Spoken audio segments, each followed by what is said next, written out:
So hello everyone and welcome back to my YouTube channel.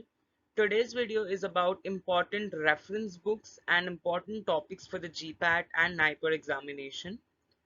So we'll have a quick review about the list of examinations that are available for pharmacy students. These are mainly the important ones and the most popular ones: the Drug Inspector DI, GPAT, NIPER, ICT MTech and BITS Manipal.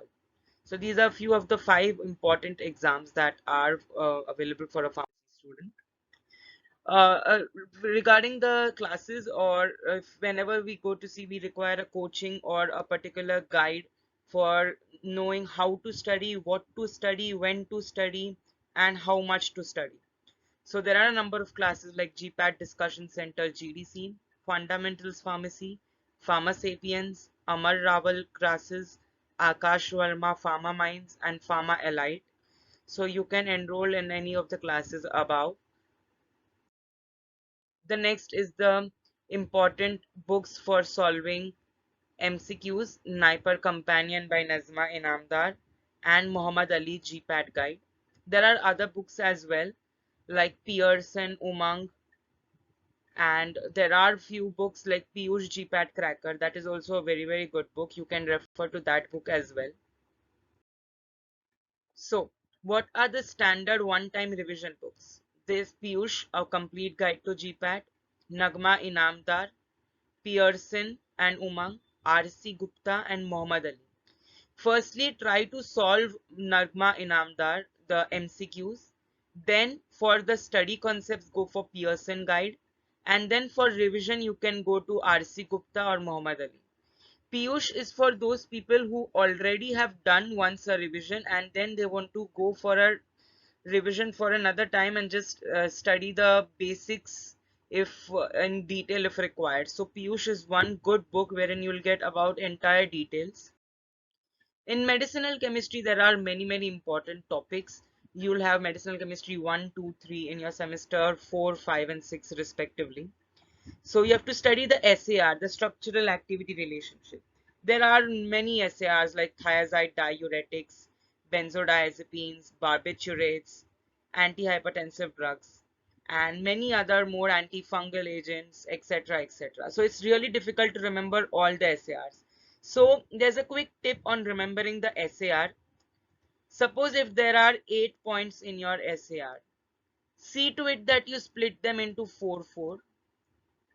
Suppose if there are 4 points that those substituents will enhance the activity, and there are 4 points that will decrease the activity. So just study the 4 points that is going to enhance the activity. The remaining, wherever substitution will be, you would know that it will decrease the activity if you are sure that yeah, these 4 substitutions is going to increase the activity. Same can help, you can proportionately divide. Suppose if there are 10 points and 2 are for increasing the activity on substitution. Suppose if there is a halogen and 8 points are for decreasing the activity. So just do not go for these 8 points. Instead, just study 2 points that is going to increase the substitution, and if that substitution is going to increase the effect of the pharmacological action. So just go for this one. And the main books are Wilson and Griswold and Foy's. These are the very two important books that you need to study. Wilson and Griswold is a must. You have to study the book. Next is synthesis. It's really difficult to remember the synthesis, but there could be some important reagents that you could remember, so that you can, it will help you ahead in your like in mebendazole, albendazole, thiabendazole. You can study the reagents used. The catalyst sometimes is important. If there is any named reactions, name synthesis like scrop synthesis. So scrop is for quinoline. So you need to remember the 4 steps. It includes Michael 1,4 addition reaction. It includes acrolein formation. With acrolein is also a toxic metabolite of cyclophosphamide, which is an anti-cancer drug, and the problem of cystitis, hemorrhagic cystitis, is due to this acrolein only. So you can correlate the pharmacology as well with the medicinal chemistry.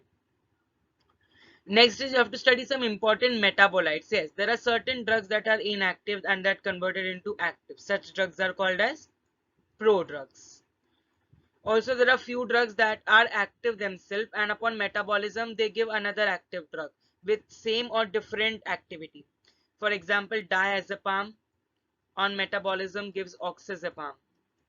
Both have sedative hypnotic activity. Morphine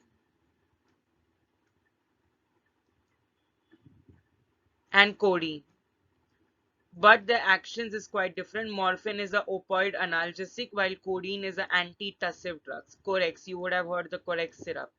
So it includes codeine, the antitussive. It is used for your cough syrups. Prodrugs, you can just remember, suppose if it's minoxidil. So minoxidil gets converted into minoxidil sulfate salts. That is active. If it's spironolactone gets converted into canarinone.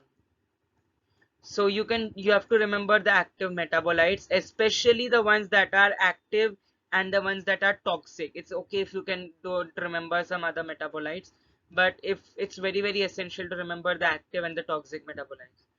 The next thing you need to remember is the classification and the mechanism of action. That's but obvious. You have to study the entire classification of all the categories of drugs and also the mechanism of action of different drugs. The next is the herbal drug technology. So it includes pharmacognosy 1, 2, herbal drug technology. You can refer Pragi Arora book, SS Agarwal, Kokate. Kokate is the best book for cognosy. Here you basically have to study about the classifications of secondary metabolites, primary metabolites,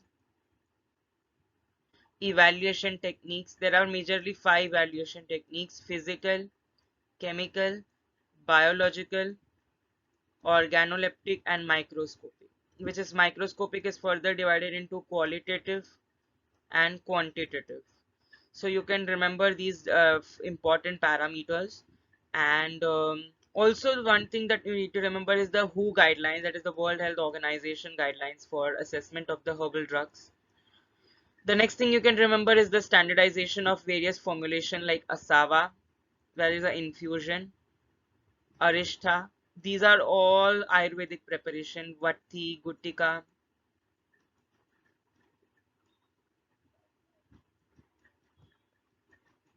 Also some other herbal skin formulations you can remember like creams, ointments, lay, avaleha, leha, etc.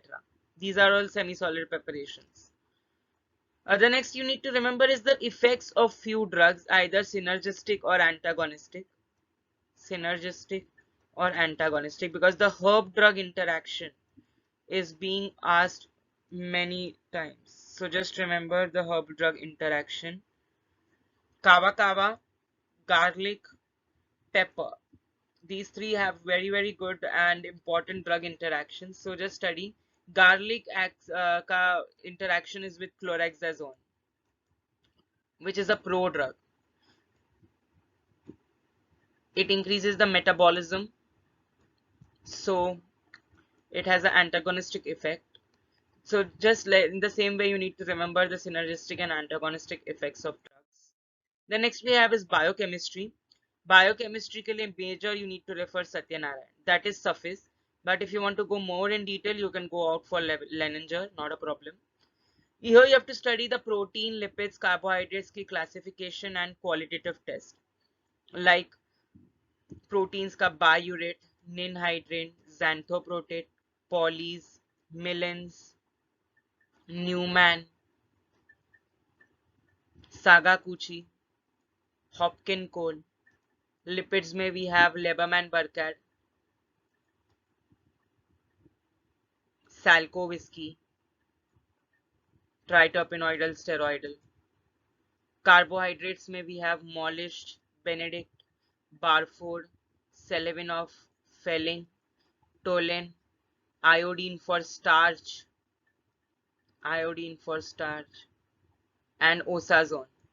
So these are the different tests. You can make a mnemonic as well out of these tests. These are the initials like biuret, ninhydrin, xanthoprotect, poly, Millens, Newman, Sagakuchi, Hopkin coal, Mollished, Benedict, Barford, Selivanov, Felling, Tolen, iodine, osazone, Lieberman-Burkhardt, Salkowski.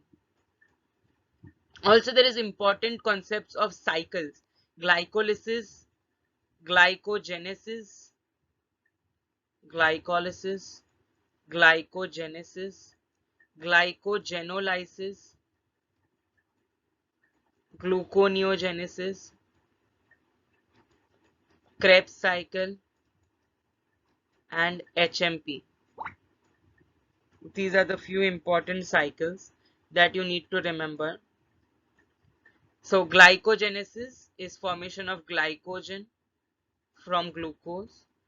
Glycogenolysis is formation of glucose from glycogen, just the opposite. And glycogenolysis or gluconeogenesis is formation of glucose again, but this time from non-carbohydrate precursors. You also have to remember the location where this occurs, whether in mitochondria, whether in cytosol, whether in F1 matrix of mitochondria. Just remember the location as well. And there are certain steps like enzymes and steps like aldolase, hexokinase, citrate synthetase, cis-aconitase. Remember the entire, all the steps one by one, the names of the steps like oxidation, reduction, carboxylation, phosphorylation, etc. And nucleic acid metabolism, that is the purine, de novo purine synthesis. You just need to remember IMP, XMP formation, uric acid formation, uses of enzymes like xanthine oxidase, HGPRT, hypoxanthine guanine phosphoribosyltransferase transferase. Deficiency of this enzyme leads to Lesch-Nyhan syndrome. You can correlate this with, again, pharmacology as well. There are certain disorders like Lesch-Nyhan syndrome due to occur. Xanthine oxidase in gouty arthritis. This plays an important role. Allopurinol. This is a drug that is the drug of choice for the gout. So yes, you can remember these kind of stuffs in this biochemistry in the particular way. Also, you need to study the enzymes and its inhibition. Enzymes ka classification: Ott-Hill, oxidoreductase, transferases, hydrolysis, isomerases, lyases, ligases. Inhibition: there are maybe three types of inhibition: competitive, non-competitive, uncompetitive. Also, there are miscellaneous two different kinds of inhibitions like suicidal inhibition, feedback inhibition, and a special inhibition, that is allosteric inhibition, that there is no active site involved, there is binding on the allosteric site.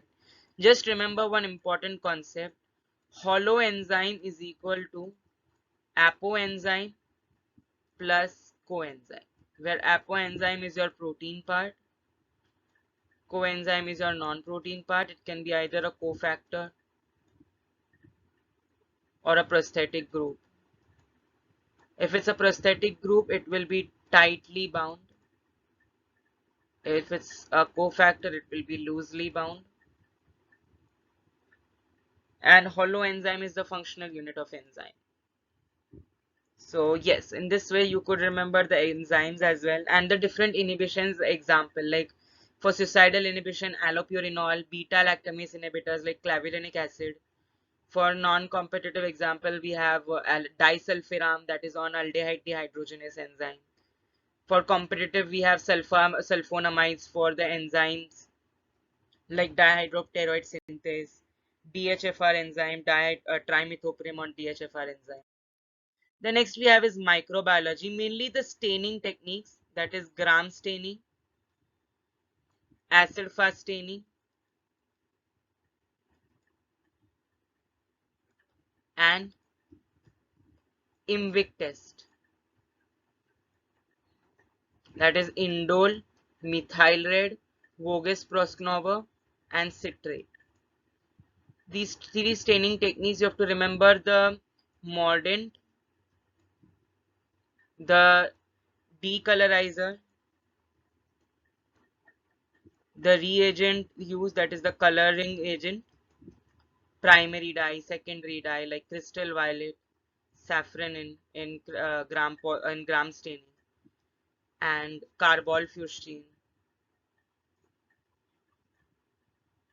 You can remember these kind of staining techniques. Microbiological assay. There are mainly two methods of microbiological assay: cylinder and turbidity metric method. The cylinder method is also called as cup plate method. The other method is the turbidity metric method, in which there is measurement of the turbidity, how much of cloudiness is being developed. The zone of inhibition, zone of diffusion, all of these terms will be acquainted to. Next, you have to remember is few terms like D value, Z value, F value. F is the unit of lethality or non-sterility. D is the decimal reduction time. Z value is the thermal destruction value. The diagnostics tests are very important, like SGPT, liver function test, kidney function test, stool examination, urine examination, lipid profiling test. Then there are tests for certain disorders like typhoid, sputum test, tuberculosis, Montauk's test, Schick test, Ducray test, Haemophilus influenza, diphtheria, different disorders. There are different tests, like ELISA, immunoblotting techniques that are used for diagnosis. These are very important because questions are being asked upon such concepts. The sterility indicators also play a very vital role, and the methods of sterilization, like there are majorly physical, chemical, and biological, three methods of sterilization. Physical majorly includes dry heat, moist heat, and filtration. Chemicals includes either gases or liquids. And then there's a special method called as radiation method, which is of two types: ionizing and non-ionizing radiations. The two important books to refer are Hugo and Russell and Pelzar. Pelzar is a very good book. You can rely on Pelzar. Also, Hugo and Russell is also a very good book, so you can refer that as well.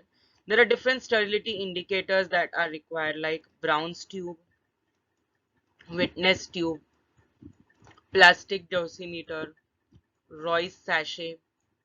Different biological indicators like Bacillus pumilus, Bacillus subtilis varniger, Bacillus stereothermophilus, Pseudomonas diminuta. So you have to remember these kind. Also, different temperatures at which the sterilization occurs, like autoclaving or hot air oven. Autoclaving majorly at 121 degrees Celsius for 15 minutes for 15 psi pressure. Autoclaving majorly for 150 for 150 minutes. So these are the few numbers that you need to remember very well for your GPAT, NIPER, BITS, Manipal, all the different kinds of competitive exams. The next we have is pharmaceutical engineering, and the best book is Subramaniam. Do not refer any other book, simply Subramaniam Kothao and study from that book. We have different unit operations: size reduction, size separation, evaporation, drying, filtration, mixing, centrifugation, flowing of fluids, heat transfer, etc. So you need to remember majorly some names from these terms: Hagen-Poiseuille's equation, Darcy's constant, Kozeny-Kármán's constant, Fourier's law, Kirchhoff's law, Stephen-Boltzmann's law,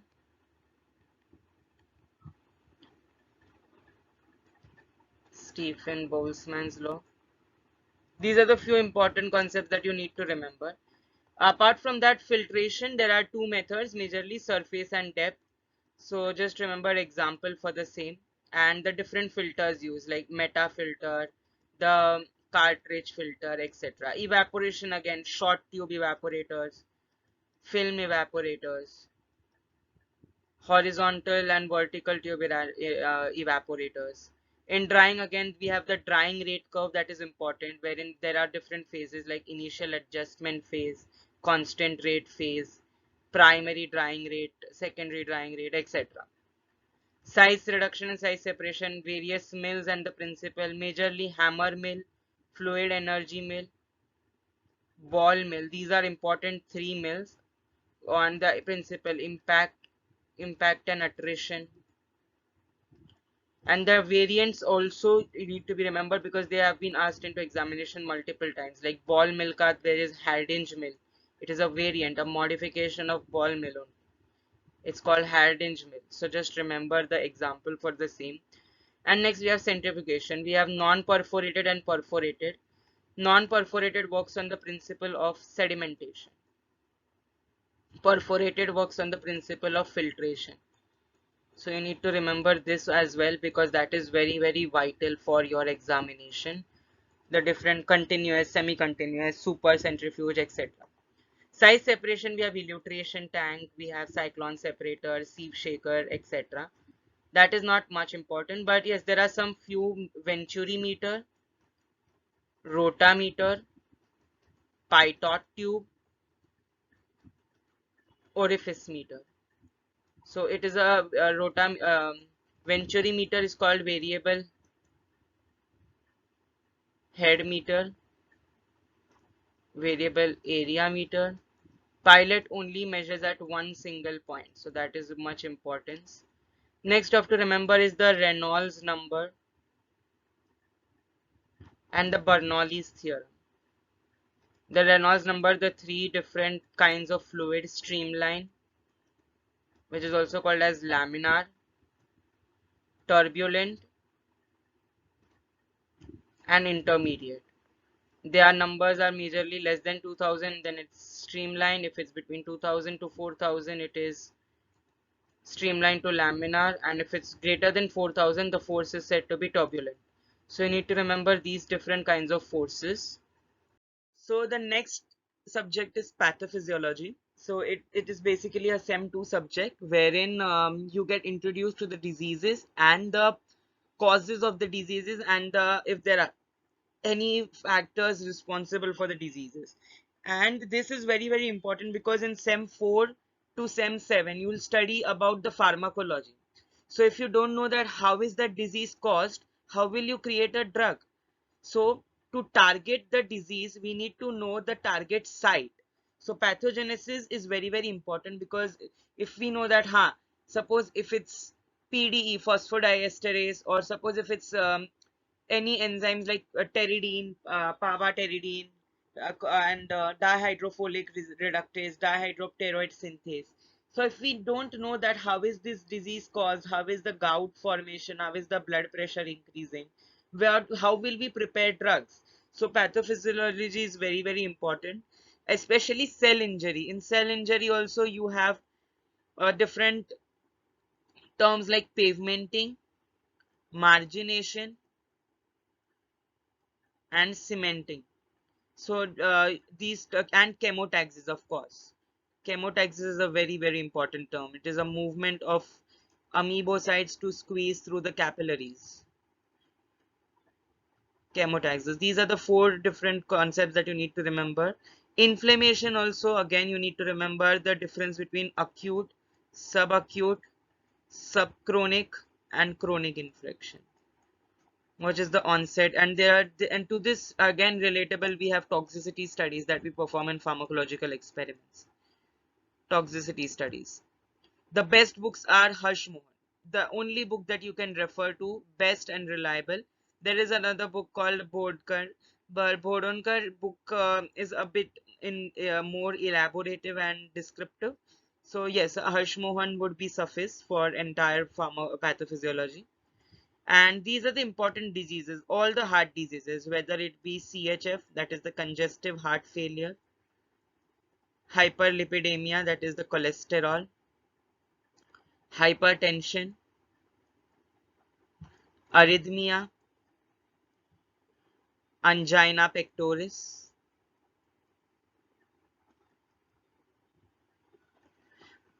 diseases that are related to digestive system like IBD, ulcerative colitis, Crohn's disease, peptic ulcer, etc. Jaundice, hepatitis, cirrhosis.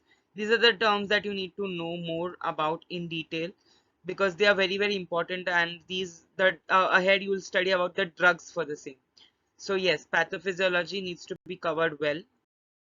The next is pharmaceutical biotechnology. The best book is, to be honest, Satyanarayan.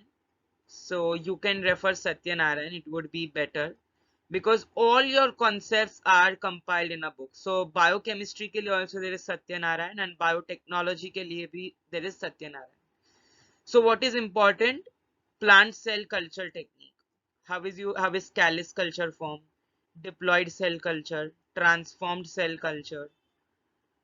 What are the steps of plant cell culturing? What are the different enzymes? Auxin, cytokines, gibberellins, abscisic acid, ethylene. These 5 enzymes. Then PCR, that is the polymerase chain reaction. So in PCR, you need to study the 3 steps of PCR: denaturation, annealing, and polymerization.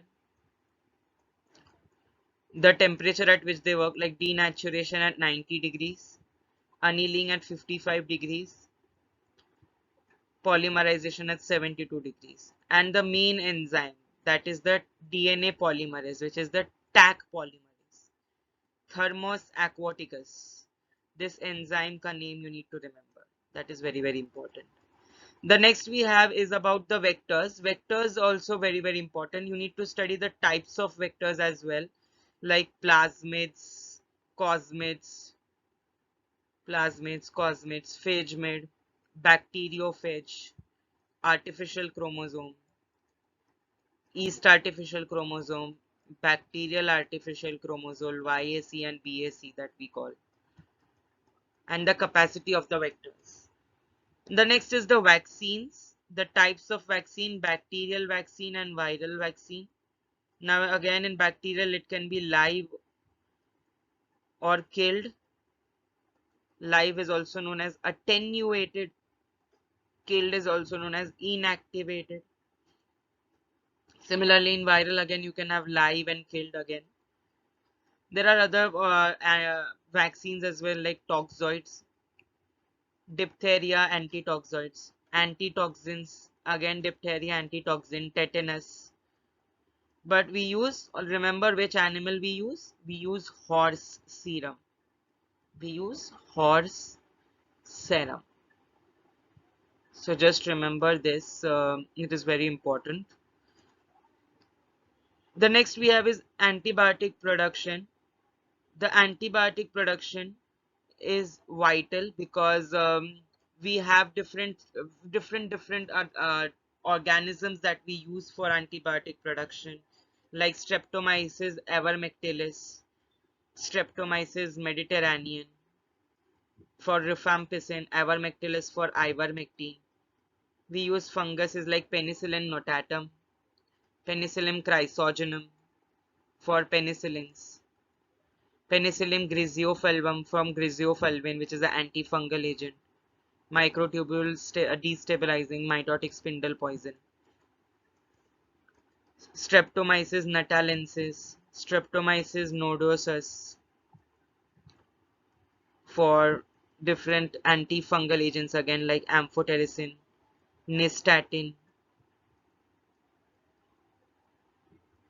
natamycin, Streptomyces norsei. These are the different bacteria and funguses that we use for antibiotic production. So that is again important, that which is a natural antibiotic, which is a semi-synthetic antibiotic, which is a synthetic antibiotic. The next we have is HAP. HAP is again, the best book is Ross and Wilson. Do not refer Tortora because it's too much in detail. And the other book is Sembalingam. So you need to know about the common diseases. There are different kinds of systems like digestive, urinary, excretory, pulmonary, circulatory, lymphatic, respiratory, reproductive, cardiovascular. These are the different systems that you need to remember for HAP, and different diseases that are associated with HAP. Like for cardiovascular disorders, there are 5 to 6 diseases that you need to know. Excretory, you need to know why the diuretics are required in renal. There are different disorders like renal stones and all calculus. In respiratory system, again we have asthma, COPD. Reproductive system, we have impotency, erectile dysfunctioning, oral contraceptives.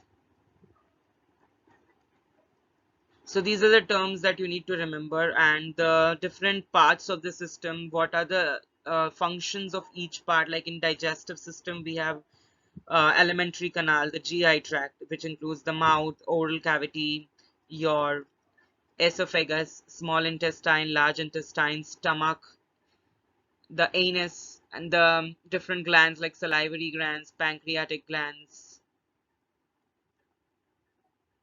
The liver is the largest gland which secretes bile. Next, in excretory system, you need to remember the urinary bladder, urethra, ureters. Remember, there's a difference between ureters and urethra. Do not get confused. Ureters are those tubes. Urethra is basically a structure, a definite organization. Kidneys are the primary excretory organs, and kidneys may also, there is you need to know the exact morphology, like the Bowman's capsule, the Henley's loop, PCT, DCT, all those stuff. And respiratory system, again you need to know about pharynx, larynx, trachea, bronchioles, lungs, the capacity of lungs, alveoli, etc. Circulatory system में SA node, AV node, bundle of his Purkinje fibers, bicuspid walls, tricuspid walls, double circulation, all those things. Pulmonary and systemic circulation, hepatoportal system. So basically you need to have an overview of almost all the systems and the organs that are associated with those systems. Next, we have industrial pharmacy. The best book to refer is Lieberman and Lachman's book. Another book can be Remington, of course. Study mainly the tablets. In tablets, you need to study the qualitative tests. Just remember that if it's tablets, capsules, parenterals. Tablets T, capsules C, parenterals P, aerosols A. You need to study the QC test like hardness, dissolution, disintegration, friability, weight variation, uniformity of weight, uniformity of content. These are the tests for tablets. In capsules, we have Bloom strength, iron content, base adsorption,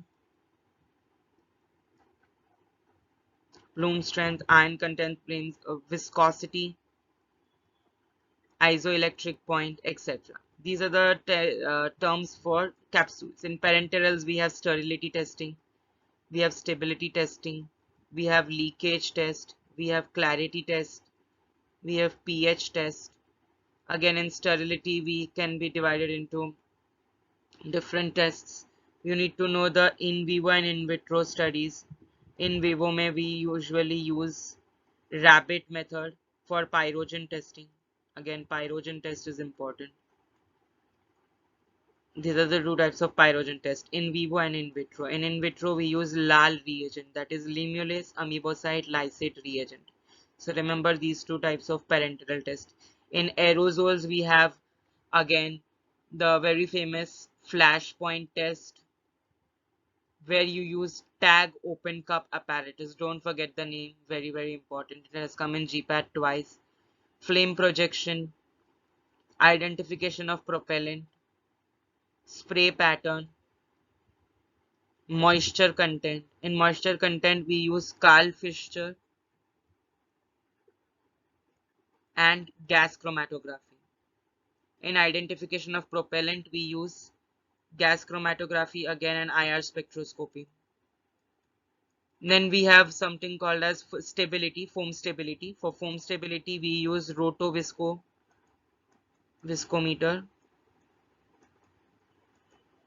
Next, we have few terms like cascade impactor, particle size decay method, particle decay, light scattering decay method, that is light scattering decay method. These are for particle size, cascade impactor and light scattering decay method. So these are the different qualitative tests that you need to remember for parenterals, tablets, capsules, aerosols, especially. Pellets, granules, you can just leave it, but for these three, this is very, very important to be studied. And next we have is the excipients used. So we have different excipients, different kinds of components used. Like in aerosols, we have dip tube, actuator, metal valve, propellant, product concentrate, the container size, the material of the container. In parenterals, we have different excipients added like stabilizers, isotonicity adjusters, buffers, preservatives, solvents, majorly oils like cottonseed oil, corn oil, etc. Solvents. In capsules, again, we have fumaric acid that aids in solubility. We have plasticizer. We have opaquants. Plasticizers majorly glycerol and sorbitol, and in opaquants majorly we use titanium dioxide, that is TiO2. In tablets we have binders, glidants, diluents, disintegrants, super disintegrants, anti-adherents, lubricants as a part. Just remember that there are 4 mechanisms of disintegration and it is not available in every book. In Lachman, there are 4 different mechanisms for disintegration. Just study those mechanisms, that is swelling, capillary uptake. So these 4 examples of disintegrants mechanism you need to study. Now speaking about the different methods and equipments used for processing, like we use HEPA filters and certain critical equipments for parenterals, aseptic area, we have laminar airflow, we have HEPA filters. In aerosol, we have different filling techniques like vacuum filling, cold filling.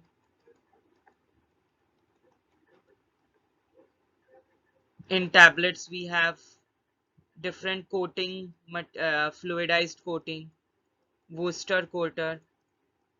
There are different methods like dry granulation, wet granulation, direct compression. And there are different equipments like for wet granulation, we have different equipments. For dry granulation, chill sonator and slugging method or roller compactor.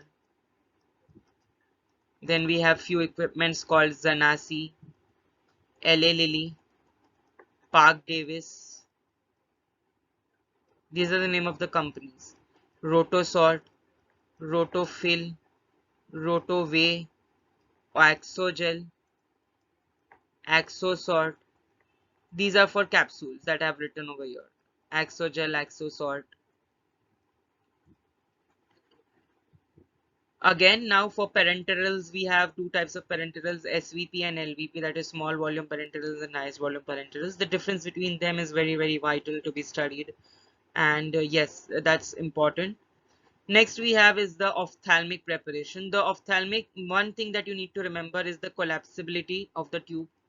If it's a tube or like an ointment, the collapsibility test is very, very important. Next we have is the metal particles allowed. How many particles are allowed, because it's a sterile preparation.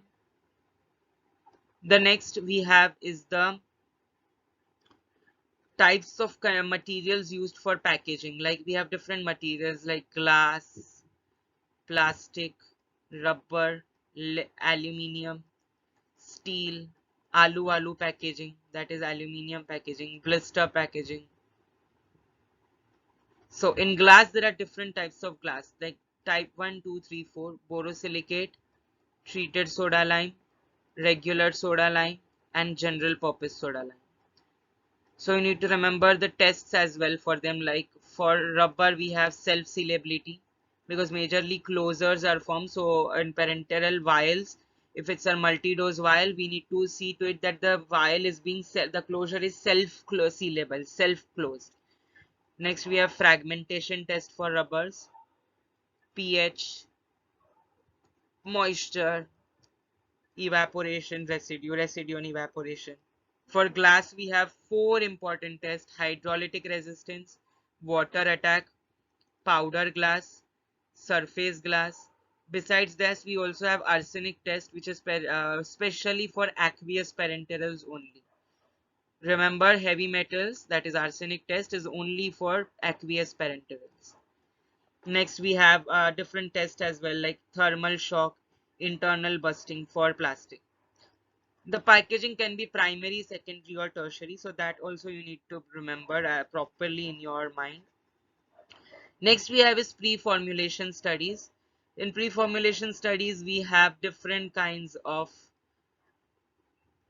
concepts like physical, chemical, biological, organoleptic, thermal, mechanical, electrical. These are few minor concepts. So you need to remember the partition coefficient, Ka value, K value I meant to say, partition coefficient log P value, the solubility, dissolution. The difference between solubility and dissolution is a rate process. Time. It includes time. Solubility is maximum amount of solute that is dissolved in a solvent. But dissolution is a time governed process. So solubility, dissolution, partition coefficient, optical rotation, refractive index, polarity.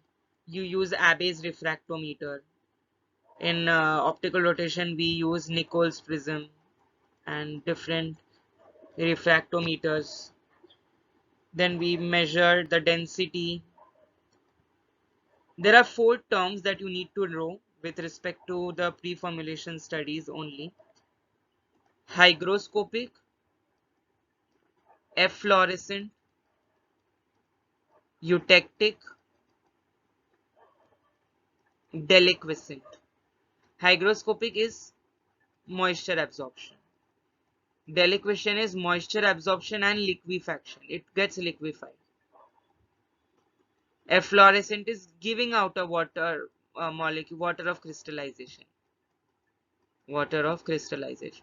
And eutectic mixtures are when two low boiling low melting point substances are mixed together, like salmol, camphor, thymol. These are the eutectic substances.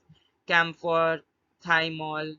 Camphor is kapoor. So you would have noticed that whenever kapoor is kept for a longer time in air, and if it's mixed with another substance, it will melt. It will form a liquidy mass. So that is eutectism, eutectic point. And cosmetics, you need to not much pay attention, because usually dentifrices pay you can have a look, because dentifrice is majorly toothpaste and tooth powders. Toothpaste and tooth powders is important from cosmetics point of view. And yes, these are the few important parameters and topics that you need to study from industrial pharmacy. We also have certain important pharmacological classification. So beginning from SEM 4 and then SEM 5 and then SEM 6, we have different classifications like antifungal, antitubercular, antileprotic, antibiotics, antimalarial, antihelminthic, anti-cancer, antiprotozoal. Next in SEM 4 we have sedative hypnotics, anti-anxiety, depression, that is antidepressants, anti-mania, Parkinson, anti-Parkinson, drugs for Alzheimer.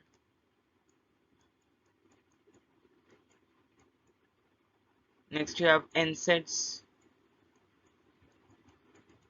and morphine and its analogs, antipsychotic. In SEM 5 you have all the antihypertensives, angina, arrhythmial, congestive heart failure drugs,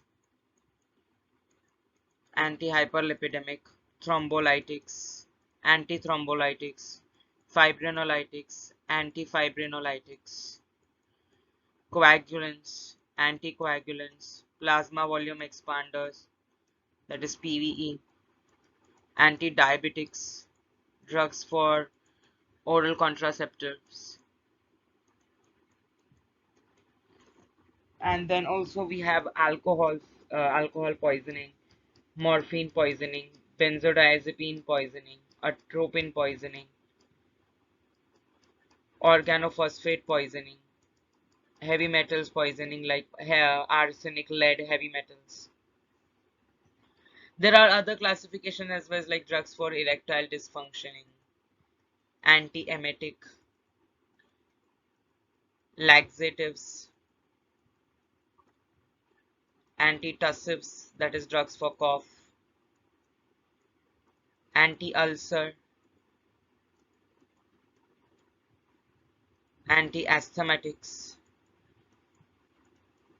anti-glaucoma, rheumatoid drugs, parasympathomimetic, sympathomimetic, sympatholytic, parasympatholytic, skeletal muscle relaxants. There are different classifications. These were just few examples of that classification. There are plenty number of classifications available for in pharmacology, and you need to study this classification very well. Which drug belongs to which classification, what is the chemical classification as well as the pharmacological classification, because there are compulsory questions on classification, so you cannot leave the classification, not even a single drug.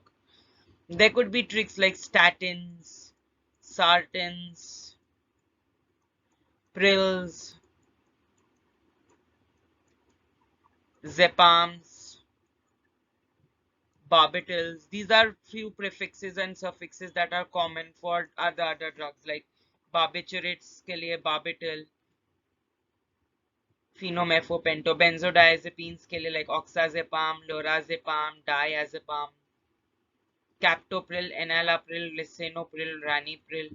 These are ACE inhibitors used in hypertension. Then we have sartans, losartan, valsartan, candesartan. They are angiotensin receptor blockers, that is ARB. Statins are antihyperlipidemic, lovastatin, simvastatin, parvastatin, atorvastatin. So these are different kinds of common tips and tricks for pharmacology study. And basically you need to know the MOA as well. Even a one-line MOA is okay, but that one line should cover the target site, the target enzyme, and the action that is doing. Certain ADRs are very, very important, especially the named ones like Churuk-Strauss syndrome, Glove and Stokes neuropathy by taxanes, Churuk-Strauss syndrome by montelukast, that is a leukotriene antagonist used in asthma management. Next you have gray baby syndrome, floppy baby syndrome, red baby syndrome, blue baby syndrome, Stevenson-Johnson syndrome, Fanconi syndrome. Fanconi syndrome is basically shown by tetracyclines that are expired. Stevenson-Johnson syndrome is shown by sulfonamides. Blue baby syndrome is shown by amiodarone, which is a potassium channel or a multi-channel blocker, an antiarrhythmic drug. Red man syndrome is shown by vancomycin, which is an antibiotic acting on the cell wall of the bacteria. Floppy baby syndrome is shown by diazepam. Gray baby syndrome by chloramphenicol. So these are few of the named adverse drug reactions that should not be forgotten. And there are certain target sites for different drugs, like either for fungus it can be cell membrane, it can be leakage, it can be squalene epoxidase, or it can be ergosterol synthase enzyme, 14 alpha demethylase ergosterol synthase. It could be different enzymes, so you need to study that as well. Like adrenergic drugs. So adrenergic drugs are not just used in hypertension. They find a place in different classifications, either it be in glaucoma, mydriatic agents, miotic agents, cycloplegic agents. Pilocarpine is a cycloplegic agent because it causes cycloplegia. So there is a drug of choice in cycloplegia. So you can just study these as well. Next we have is pharmaceutical jurisprudence. It is a more of a theoretical subject, and one of the best book is Kokate and Kuchekar. Do not refer any other book. These two books is suffice. Kokate and Kuchekar will make your entire jurisprudence easier.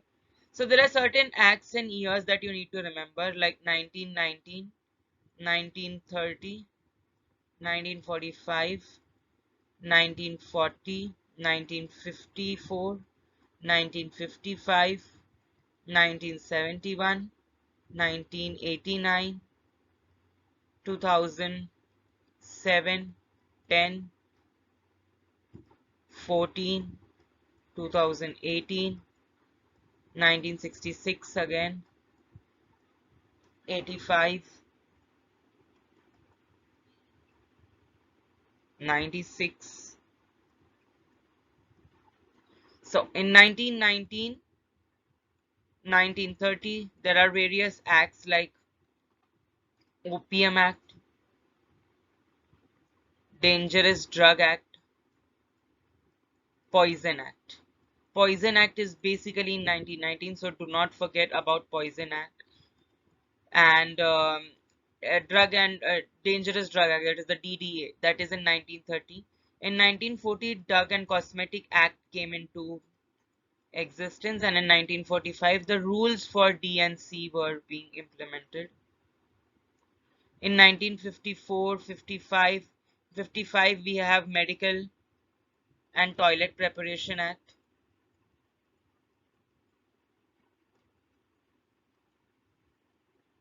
Medical Termination of Pregnancy in 1971.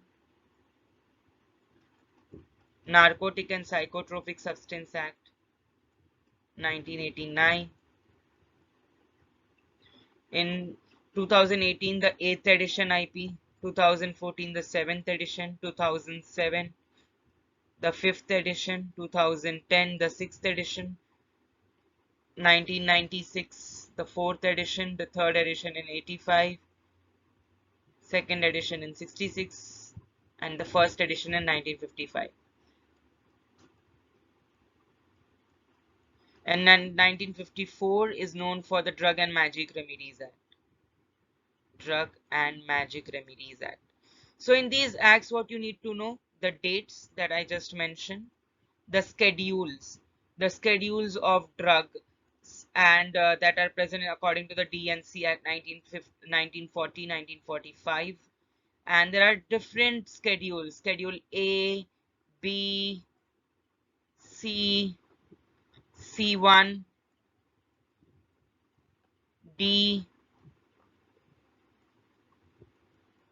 E, F, F1, F2, F3, FF,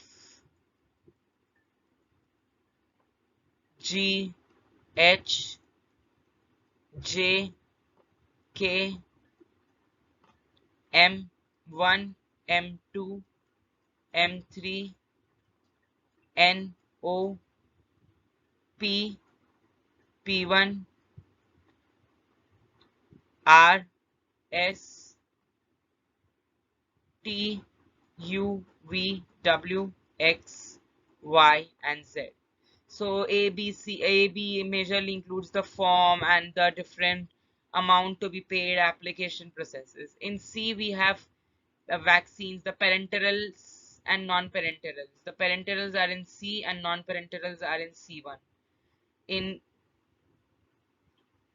F, we have different classifications like ophthalmic solutions and suspensions, umbilical tapes, medical devices, surgical dressings, etc. G stands for list of prescription drugs only. They are to be given under prescription only. H stands for drugs to be taken under medical supervision. They are also called as NRX. NRX, and schedule X is also known as XRX. I mean, there's a symbol that you will find in red at the top of the medicine, NRX and XRX, indicating schedule H and G, that is caution and warning. X is for narcotic and psychotropic substance act like morphine, fentanyl, etc. Y is for clinical trials. Z is for clinical trials for Ayurvedic drugs. X is standards for cosmetics. R is related to condoms. O is related to disinfectant fluids. T is related to good manufacturing practices. M is related to good manufacturing practices, but T is for good manufacturing practices for Ayurveda.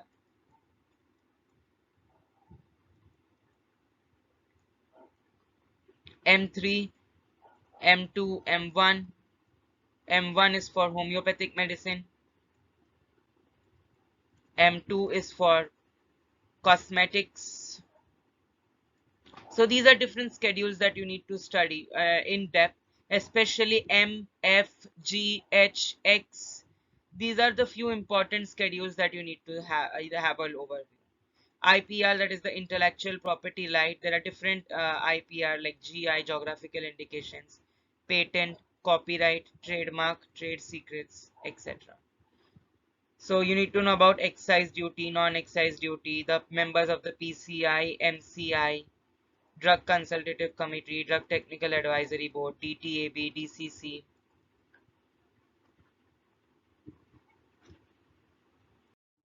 The next we have is the pharmaceutical inorganic chemistry. Majorly Chatwal is the only book that you need to refer, but there are 2-3 topics that you can refer from Pavia book. You have to study about the antacids, systemic and non-systemic. Majorly in the systemic, sodium bicarbonate. In the non-systemic, sodium alginate, magnesium sulfate, sodium sulfate. There are different other non-systemic antacids. Acidifiers are agents that are used in the condition of hypochlorhydria when there is reduced acid levels. Hypochlorhydria. Dentifrices, as mentioned earlier, tooth powders, toothpaste. The role of fluoride. Do not forget why fluoride is used. Fluoride use. Always remember the use of fluoride in dental preparations. Fillers used, the cements used in teeth. So you have to remember this as well. Speaking about radioactivity, so there are different radioactive elements like alpha, beta, gamma. So you need to study the penetrating power, ionizing ability, and the charge present on each. That is surface. And in inorganic chemistry, the antimicrobials is also important, and their mechanism of action, halogenation, or by disruption, or by protein precipitation. Protein precipitation is also shown by astringent action. So you can have a look on that. Our next topic is pharmaceutical analysis. So pharmaceutical analysis basically has two parts. One is instrumental method of analysis and one is the normal titrations method. So in titration, there are different kinds of titration like acid base, complexometry, gravimetry, redox, Again, redox has many types further: iodometry, iodimetry, bromatometry, seriometry, dichrometry,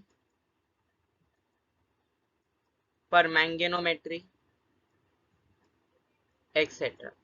So you need to remember the at least the indicator, the pH of the indicator used, like for example, and the type of indicator. Indicators are of three types majorly: internal indicator, external indicator, and self indicator.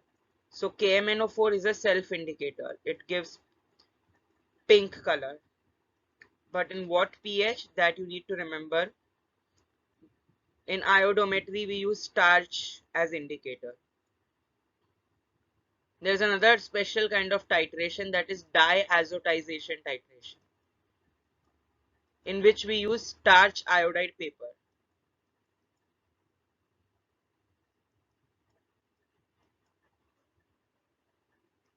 And it mainly includes diazotization, that is NaNO2. Internal indicator is basically something that will automatically change color, that is inherent, like it's added and it's upon, and the color will change. But external indicator is something that you need to add extra and then it will change the color. So you need to remember the types of indicators as well. And one of the special and the most widely asked titrations in exams is non-aqueous titration. That's non-aqueous titration. And in this titration, we have again four solvent use: aprotic, which is an inert solvent; amphiprotic, which has acidic as well as basic properties; protogenic, that are acidic solvents; protophilic, that are basic solvents. So you need to remember these four: aprotic, amphiprotic, protogenic, and protophilic. They are of non-aqueous titrations. In instrumental method of analysis, we have spectroscopy, chromatography, electrophoresis, and then we have few other instrumental methods like conductometry, potentiometry, polarography, voltammetry, amperometry, impedometry, fluorimetry, etc. Again, in spectroscopy, you have UV visible, mass, Raman, NMR, atomic absorption, atomic emission. These are different spectroscopy techniques. In chromatography, again, you have different classification: normal phase, reverse phase, HPTLC, high performance thin layer, high pressure liquid chromatography, HPLC, TLC, thin layer chromatography, chiral chromatography, paper chromatography. So again, there are different chromatographic techniques as well. And in electrophoresis, again, you have gel, tacto, immunoelectrophoresis, different methods in electrophoresis. So these are the different instrumental methods, and you need to remember few of the important terms and names that are associated with analysis. Those names are: number one, Larmor frequency; number two, Woodward-Fisher rule, Woodward-Fisher rule; number three, Beer-Lambert's law, BLL, that is Beer-Lambert's law, and the different drawbacks of Beer-Lambert's law as well. Next, you have a number of Miller indices, Weiss's indices,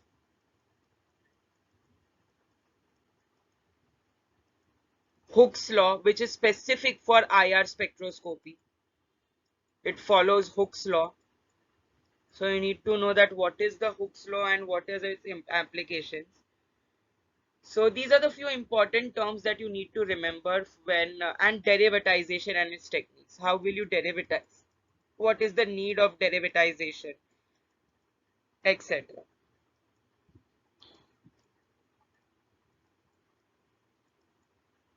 Now, in this one specific equation with respect to polarography is Alkovic equation. So you need to remember the Alkovic equation, and the current it measures is the diffusion current, that is represented by ID. So remember this and the formula as well, that is 607 NDTM. So you need to remember the formula of Alkovic equation as well. So that's all for pharmaceutical analysis. Next we move on to the biopharmaceutics. So biopharmaceutics, the best book is Brahmankar. If you have Brahmankar, you don't need to refer any other book. NK Jain, of course, is a book, but I would prefer that Brahmankar is suffice. Lipinski's rule of 5 is very, very important. The log P, the molecular weight, hydrogen bond donors, hydrogen bond acceptors, for a oral drug. The hydrogen bond acceptor should be less than 10, donor should be less than 5, molecular weight less than 500 Daltons, log P less than 5. It shouldn't be too lipophilic as well. So these are few criteria. It is called as rule of 5 because all are in a multiple of 5. 5, 500, 5 again, and 10. These are multiples of 5. That is why it is called as Lipinski's rule of 5. Next, we need to know is the ICH guidelines, that is the International Conference on Harmonization. It has 4 different guidelines: QSEM, quality, safety, efficacy, multidisciplinary. So you need to majorly know the quality guidelines. It is very, very essential. The questions have come from quality guidelines many a times. You also need to remember the 3 countries involved: Europe, Japan, and USA. It is a tripartite agreement, ICH. And there are two different pharmaceutical and industrial based. Again, there are 2 different members, pharmaceutical and industrial based. So just need to remember that. Next, you need to remember is the absorption, distribution, metabolism, and excretion. Now, there are a lot of things that to be remembered in these. Like in absorption, you have to remember types of absorption and factors affecting absorption. Majorly physicochemical factors like log P, solubility, molecular weight, partition coefficient, that is K value, pKa value, that is dissociation constant. So you need to remember this. And in types, again, active, passive, facilitated, carrier mediated, ion pair, pore transport, pinocytosis, phagocytosis, etc., etc. In distribution, what you need to remember is again the factors affecting distribution and 2 important relation of protein, plasma protein binding, tissue protein binding, and the volume of distribution. Higher the tissue binding, higher is the volume of distribution. Higher the plasma protein binding, lower is the volume of distribution. This relation you need to know very, very well. This is very, very important. Higher the plasma higher the plasma protein binding, lesser is the volume of distribution. Higher the tissue binding, greater will be the volume of distribution. So you need to remember this from the point of view of distribution, and also the different proteins available for, that is albumin, globulin, acid glycoprotein, alpha acid glycoprotein, that is lipoproteins, and the drugs binding. Like for lipoproteins, majorly basic drugs bind, more lipophilic. In acid glycoprotein, again basic drugs bind. On albumin, both acidic and basic can bind. And there are different sites as well. Like on lipoprotein, there are HDL, LDL, VLDL, high density lipoprotein, low density lipoprotein, chylomicrons, etc. In albumin, again, you have the four sites: warfarin binding, diazepam binding, digitoxin binding, and tamoxifen binding. So these are the four different sites on albumin. Globulin again has five different globulins: alpha 1, alpha 2, beta 1, beta 2, gamma.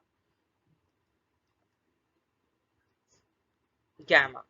In alpha 1, majorly vitamin B binds. Alpha 2, all fat soluble vitamins. Beta 1, iron, mainly for iron.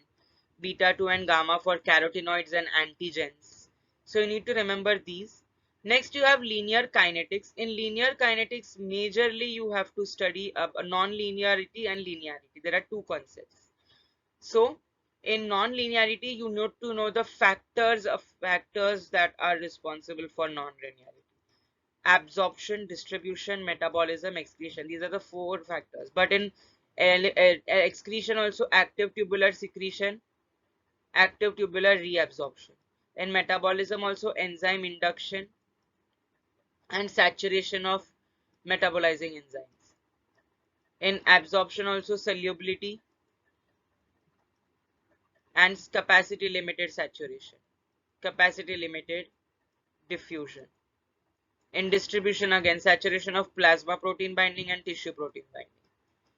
So these are the four factors that are affecting the that are responsible for non-linearity. Then you have compartment modeling. There are different compartment modeling, like one compartment model, two compartment models, multi-compartment model, one compartment open model, one compartment closed model. In open, again, you have four types: first order absorption, zero order absorption, IV bolus, and extravascular tissues. So you need to know this in and infusions. You need to know the binding. You have different kinds of compartment modeling. In compartment modeling also, you have two terms: mammillary and catenary. Mammillary and catenary. So mammillary is basically in series. It is, the compartments are considered to be series. And in catenary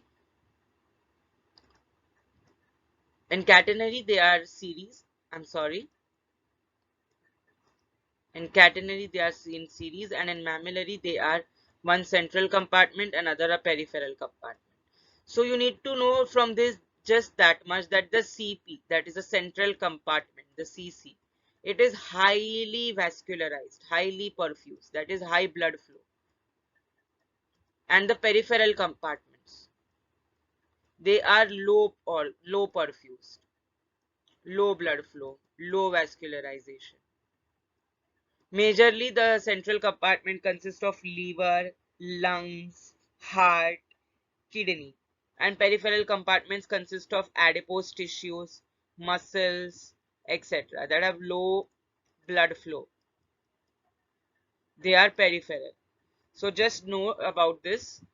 And in compartment modeling, that is, knowing about these many stuff is suffice. Don't go much into detail. What are the advantages? What are the difference between compartment and non-compartment? That is not much required. You need to know about the different isomerism also. That is very, very important, like stereoisomers, constitutional isomers. Stereo mein again we have configurational and conformational. Conformations may we usually have chair form, board form, half chair, twist board. That is, and different projections: Newman projection rule, Fischer projection rule,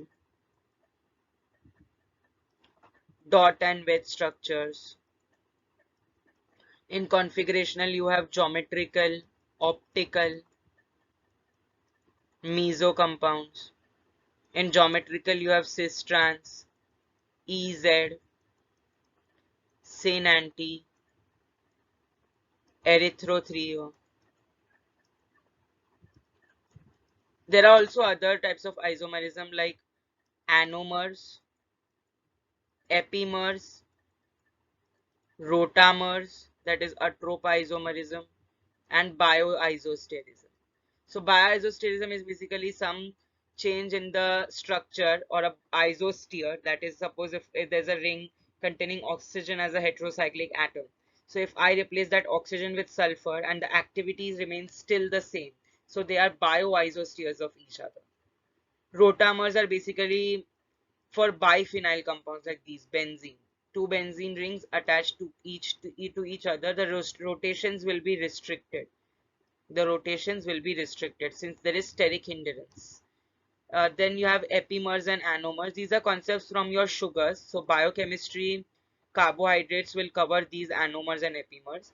Just remember glucose, galactose, and mannose. Galactose is a C4 epimer. Mannose is a C2 epimer. So you need to know about them. And anomer always occurs on the C1 carbon. That is the most oxidized carbon atom. So anomeric forms of carbon, there are alpha anomer and beta anomer. So you need to know about that. Regarding optical isomers, they are also called as enantiomers. They can be either dextro, that is represented by small d, or plus, and levo, that is represented by minus. Minus because it rotates in an anti-clockwise direction. Positive because it rotates in a clockwise direction. That is more important to be studied from this POC, that is pharmaceutical chemistry. In the name reactions, you just need to know the reagents and the product it is giving. Like Grignard reagent, the primary alcohol on oxidation will give an aldehyde. A secondary alcohol on oxidation will give a ketone. So you need to know the product at least and the reagent from which that product is formed. It is okay if you forget the catalyst or so, but you need to know that from this reagent we are able to synthesize this product. Next we have physical pharmaceutics. The two best books for them are Martin book and Remington's book.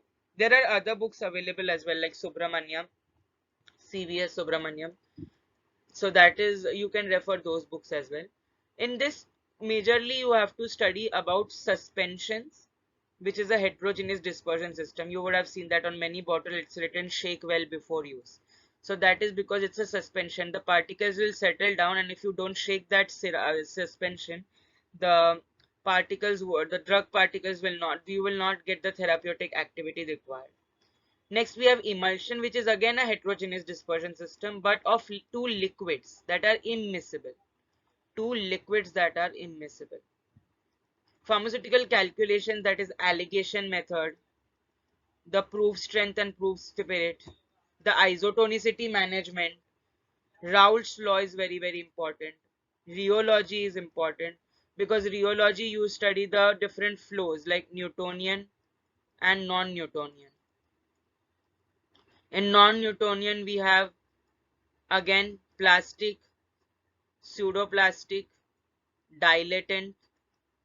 Then we have two new terms, that is thixotropy and rheopexy and anti-thixotropy. These are three terms that are associated. They are all time dependent. They are all time dependent. But these are not.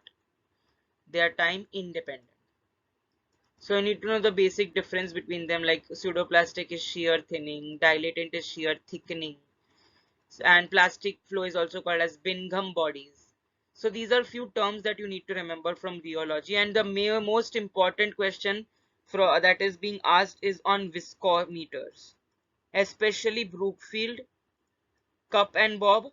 And in Cup and Bob, study about the plug flow. That is very important, the concept of plug flow. And Oswald's. In surface tension, measure the just study about the measurement of surface tension. Like there are three methods: Duno's tensiometer, drop weight method, drop count method, drop number method.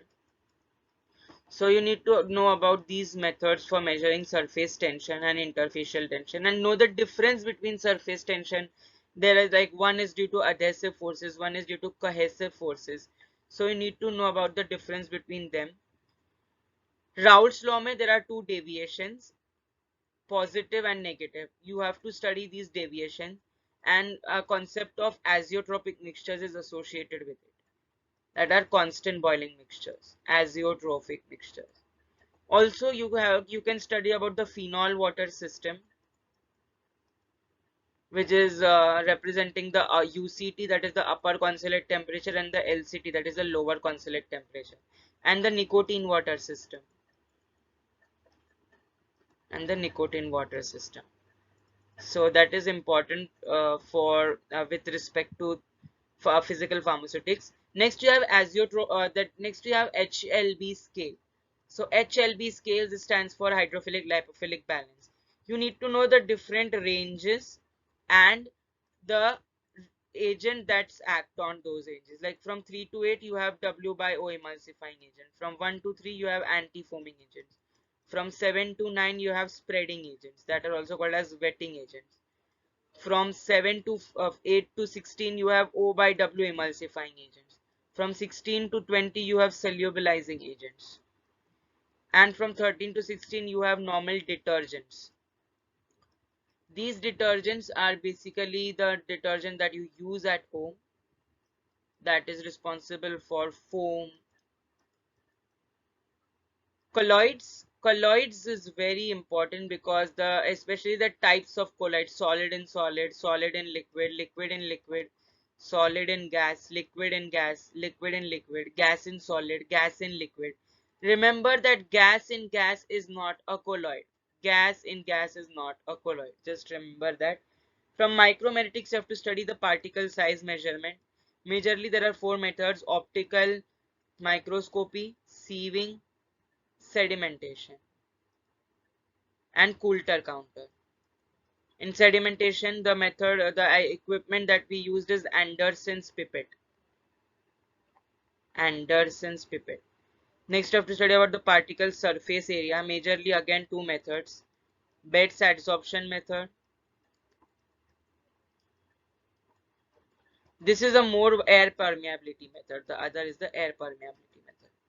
Betts adsorption is majorly used because it is based upon a gas adsorption technique. And BET stands for Brunert Emmett Teller. So it's again a name. Next, then you have to study out the different densities and indexes. That is Carr's index, which is a compressibility index. Hausner's ratio.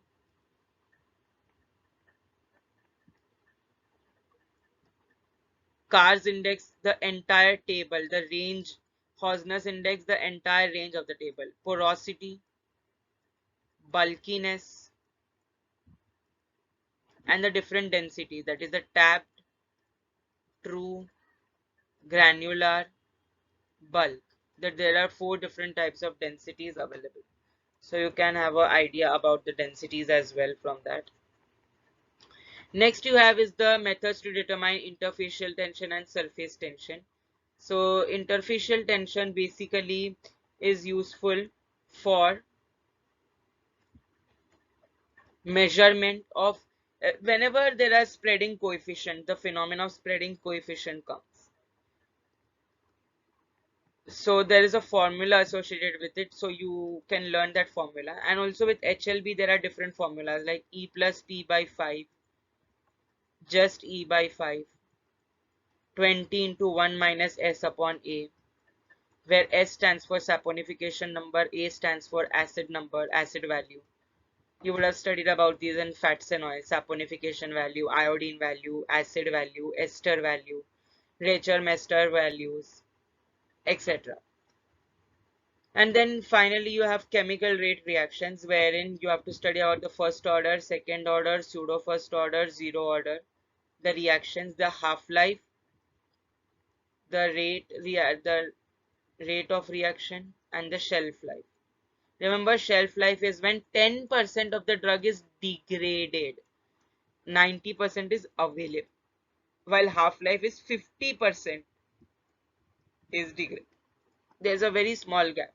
So expiry date, your expiry date is based upon the shelf life, not the half-life. This is very important concept to be remembered. The next we have, and the last topic, is pharmacognosy, that we have already discussed before, but I have made a separate slide for the same, like biosynthetic pathways, shikimic acid pathway.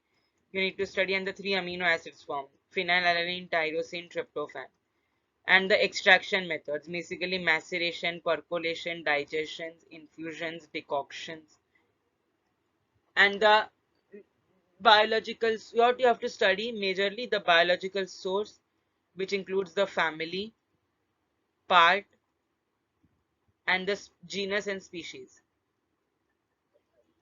The use, one of the prominent use, do not remember method of collection, preparation, and all that. That is not at all required. Next, the constituents. These are very important.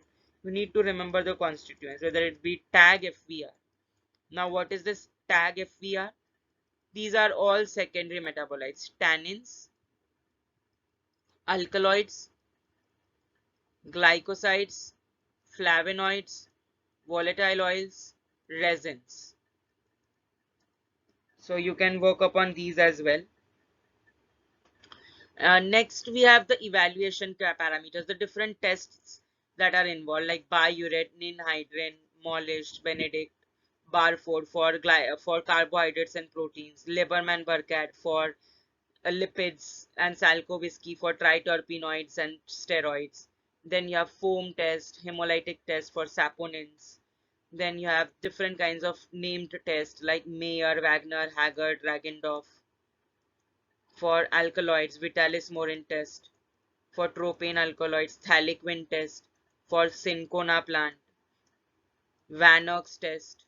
For indole alkaloids, Murexide test. For purine alkaloids, majorly caffeine. Then you have different tests for glycosides, cardiac glycoside, bond taggers, modified bond taggers. In modified bond taggers, we use FeCl3. That is the only difference. Why FeCl3? For oxidative hydrolysis. For oxidative hydrolysis. And then you have Kede, Keller-Kiliani, Legal, Balijet, Raymond. And for flavonoids, do not forget FS. Fashion show flavonoids में Shinoda test. FS. Do not forget the Shinoda test. That is very important. The color obtained, pink color. Do not whenever you're studying a test, don't just study the test for which it is, also study the reagents used and the color change. Like for example, if it's Mayer, so the reagent used is potassium mercuric iodide, and the result obtained is a creamy white precipitate. So just remember that. That is more important. So that's all for today's video. I hope you liked it.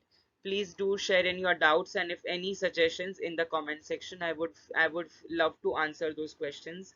Thank you so much, everyone.